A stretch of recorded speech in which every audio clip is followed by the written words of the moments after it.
Hi guys, it's Reagan and welcome back to another video. Today's video is going to be cozy reading recommendations. Basically, perfect books to curl up with on a cold winter's night and enjoy. But before we dive into the books themselves, first a word from this video's sponsor, which is Cometeer. Hi friends, I'm so excited to say that this video is sponsored by Cometeer, which is an absolute game-changing coffee brand. So if you're not familiar, Cometeer is brewed coffee flash frozen at peak flavor, then sent directly to your door. They have so many different varieties and brew types, but it basically allows you to have the experience of like high-end, wonderfully crafted coffee right in the comfort of your own home. And again, because their capsules are frozen at peak flavor, you're able to enjoy the best coffee possible. The capsules themselves are also 100% recyclable, and actually making and brewing your cup of coffee is so unbelievably simple. These frozen capsules can be prepared either hot or iced. Personally for me, I love hot coffee the most, so all I do is basically drop the frozen puck in my glass of choice and then fill the glass with hot water. Sometimes I add milk, sometimes I don't, just depending on my mood, and this also tastes fantastic with flavor. Cometeer works as a monthly subscription service. You can basically pick what flavors you're interested for that month and they're sent directly to your door. Once they arrive frozen, you basically just pop them in your freezer and they stay fresh for up to 18 months. It's such a great way to ensure you always have fresh coffee on hand. I also love that they are single serve, so if you're not really in the mood to make an entire pot, Cometeer is a great way to basically try out a bunch of different blends, and it's also super versatile as you can use these capsules in so many different types of coffee-based drinks. Cometeer is offering an amazing deal for my audience for this holiday season when you click the link in my description box and use the code as well. Thank you so much to Cometeer for sponsoring this video. I am obviously a coffee lover. Being able to experience their delicious and fresh coffee was honestly a game changer. Plus, I love the convenience of having something directly sent to my door. So for me, when it comes to cozy reads, I feel like I have two definitions I live by, or like two types of cozy reads, if you will. First is a fun and entertaining, but overall a low stakes style story, kind of endearing characters, a fun setting, but nothing too over the top in terms of plot. The other cozy read is a book that makes me feel cozy while reading it. So for me, I love reading epic fantasy, like classic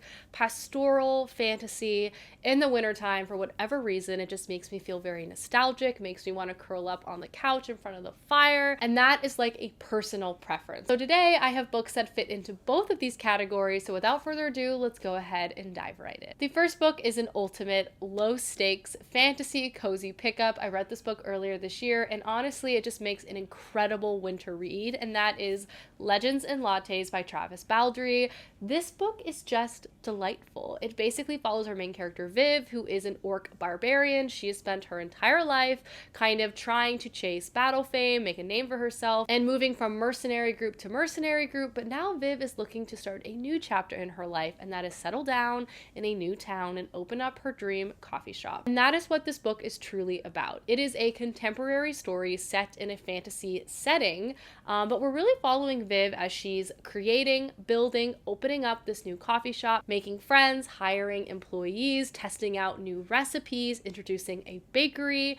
It's so cute and charming. I loved this book. It's a perfect example of like a low stakes style read. It will also make you starving. The baked goods, the smell of coffee in this is utterly delightful, and just not to mention Viv as our main character, and all of the characters in this are just so unbelievably charming. The plot is interesting. It will definitely keep you reading, but nothing feels like it's going to be the end of the world either, and because of that, this book truly just feels like a warm hug. And I also just feel like it's such a fun concept. This feels like a Hallmark story, but in like a fantasy world, and I think that's just great. Speaking of books that will make your heart feel nice, the next book I have to recommend is Light from Uncommon Stars by Rika Aoki. Don't get me wrong, this book definitely has stakes. I would say much more than Legends and Lattes, but this is another incredibly heartwarming, character-focused story that will just make you want to burrow inside of it. It's all about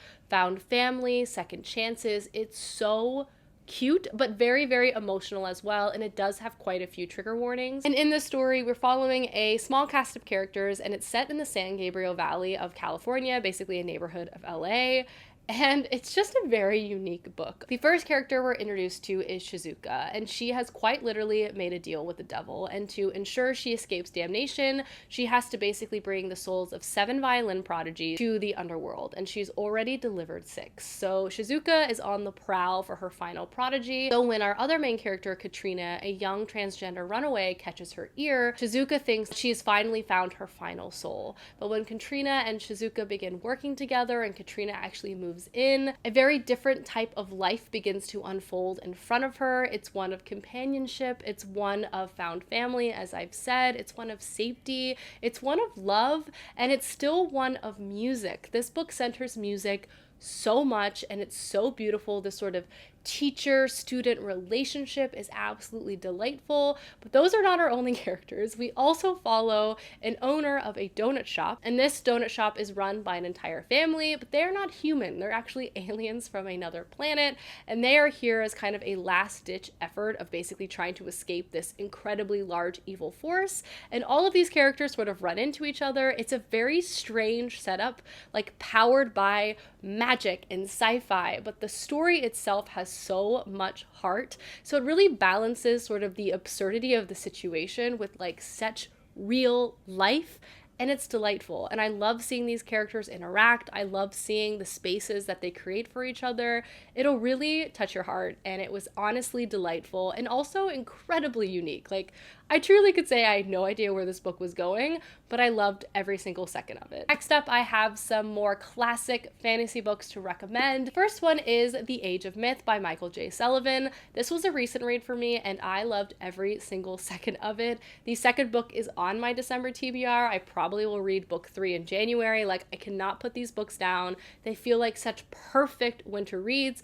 Ironic because they're kind of set in a beautiful spring pastoral landscape, but in the same way that like Lord of the Rings is a winter rewatch, I feel like this kind of feels similar in that regard, you know what I mean? The books, not very similar, but like the vibes are, you know? This is the first book to a rather long series by Michael J. Sullivan, and it's set in a fantasy world where humanity sort of lives in small villages kind of scattered across the land. They herd, they farm, they do their thing, and they also worship this other group of individuals called the Frey. The Frey seemingly appear as gods to the humans because they live for thousands of years, they're faster and stronger, they have magical abilities, they are seemingly immortal and invincible. But at the beginning of this book, one of these gods is actually killed by a human, kind of upending the political status quo of this world and creating a spark of a possible conflict that will be explored throughout this entire series. In this book, though, we are actually primarily taking place in one single village, and we follow a slew of human characters as they're kind of taking on various problems like right in front of them. First, we are following this god killer as he struggles with sort of taking up this mantle that's been thrust upon him. We follow Persephone, who is the wife of the recently passed village elder and village leader, and she's basically trying to keep this village from falling apart from terrible new leadership. We follow a young girl named Suri, who has a wolf who has visions of the future, and all of these characters begin to work together in this village, and I love them. Alongside that, though, there is this larger simmering conflict between the Freya and humanity at large, as the Freya are trying to decide what they're going to do to respond to this death of one of their own.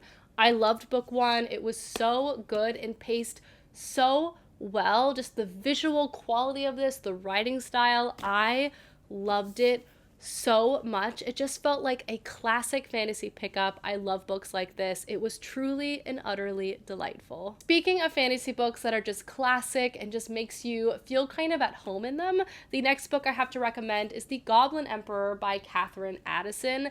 This book is just great. This centers a main character you will absolutely fall in love with and root for, and see him have to go through one of the most stressful situations you could possibly ever imagine. And this follows our main character, Maya, and Maya is the youngest son of the emperor, and he is the result of a marriage from a treaty between two like warring people. And due to this, he has spent his entire life in exile. His mother also passed away when he was really young, so he's always been very far from the politics of the imperial court, and the imperial court have never been kind to him, as he is actually half goblin due to the heritage on his mother's side. At the beginning of this book, though, Maya's life is turned completely upside down, and his father and 3 half-brothers unexpectedly pass away, throwing Maya on the throne and in the center of court politics, where he's had no training, no experience, and no insight in this world his entire life. From there, we follow Maya, a really well-meaning individual, struggle to try to figure out who to trust, who to rely on, and even just how in the world the empire even works. You see him enter the capital, and he's basically thrown headfirst into everything around him, and it's just so interesting, and Maya as a main character is just so endearing and likable, and truly just trying his best to not only help his kingdom but also prevent his possible murder. It's all very, very complicated. I really enjoyed this book. This very much centers court politics, lots of conversations with double meaning and trying to make alliances with people, and I really, really enjoyed it. This is really about a young man like thrust into the throes of power unexpectedly, trying to understand and grapple with his own heritage, which has been hidden from him his entire life, and finally take back a piece of power for himself, and I really liked it. The audiobook is also fantastic. This is a standalone.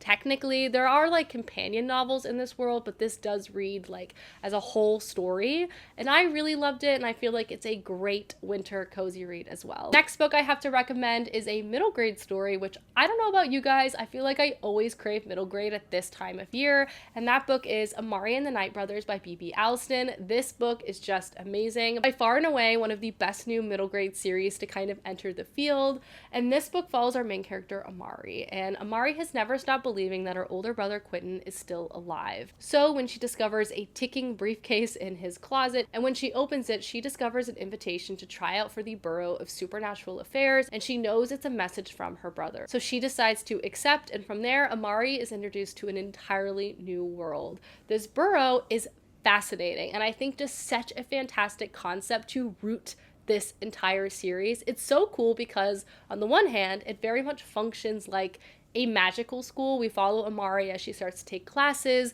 She learns more about her magic and basically has to like learn an entirely new skill set to help her for the rest of her life. But on the flip side, the Bureau also functions as just that, a bureaucratic organization that has different departments that basically runs and protects the world from various supernatural situations. So it's like a school and a job and like a government, like all wrapped in one. So those things all working together just creates such a fascinating setup. Amari basically enters this world with no knowledge or background, kind of putting her behind a lot of the other students who were kind of raised with knowledge of various magical abilities. So you see Amari have to work so hard, and you quickly realize that she's not just bright, she's really talented, and you just root for her so much. She makes friends. She's also searching for answers about her own brother, who was a very prominent and very successful agent within the Bureau itself. It's so clever. Just the concept overall is great. It's full of magic and adventure and heart.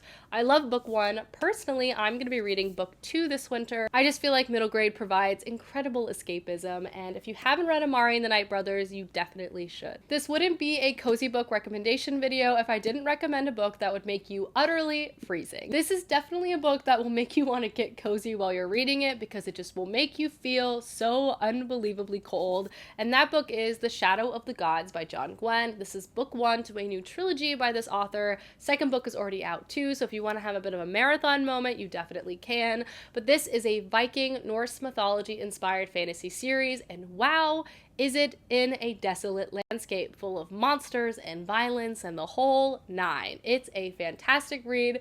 Very hard to put down. This is set in a fantasy world where humans and gods used to live side by side until the humans killed the gods off. Now humans actually use the dead bodies of these gods as tokens to gain more power. And politically speaking, I would say the power of this world is very non-centralized, with villages and towns kind of looking after themselves until the beginning of this novel, when some people are trying to centralize that power through combat, through conflict, which is obviously creating quite a bit of unrest in this land. In this particular series, we're actually following a a slew of different characters, all with different desires and intentions. Some of them are looking for revenge, some of them are looking for battle fame and glory by joining some of these groups which basically hunt monsters, and one of our main characters is actually looking for their lost son, and she's traveling this landscape in hope of finding him. Every character is very talented in combat, and I would say this book is absolutely brutal.